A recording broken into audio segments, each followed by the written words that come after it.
অন্য হাদিসে আসছে আল্লাহ রাসূল বলছেন, যে ব্যক্তি জুমার দিনে বাড়িতে নিজে পরিষ্কার পরিচ্ছন্ন হলো, গোসল করলো, পরিবারের সদস্যদেরকে গোসল দিল, উজু করে মসজিদে উপস্থিত হলো, প্রত্যেকটা পা যখন ফেলাইলো, এই যে পা উঠাইলো ফেলাইলো, বাড়ি থেকে মসজিদে আসা পর্যন্ত, মসজিদে এসে যতক্ষণ সময় সে পেল খুতবা শুরু হওয়ার আগে সালাত আদায় করলো 2 রাকাত করে।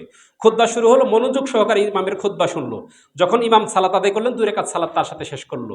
আল্লাহ নবী বলছেন ওই ব্যক্তির সেই দিনের যে ফজিলত সেটা কি, যে প্রত্যেকটা পায়ে পায়ে 1 বছর নফল ইবাদত করার নিকে আল্লাহ তাকে দান করবে।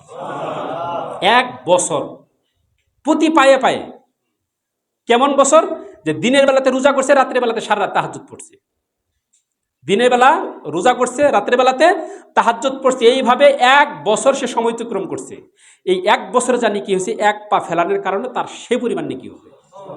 তাহলে 500 পা যদি তার বাড়ি থেকে মসজিদে আসা পর্যন্ত করে, 500 বছর, চিন্তা করছেন নাকি কত কামানো যায়, কত পথ আল্লাহ রাখছেন, কত সুযোগ আল্লাহ দিয়ে রাখছেন। সেই সুযোগগুলিকে আমরা কাজে লাগাই, খামখেয়ালি করি।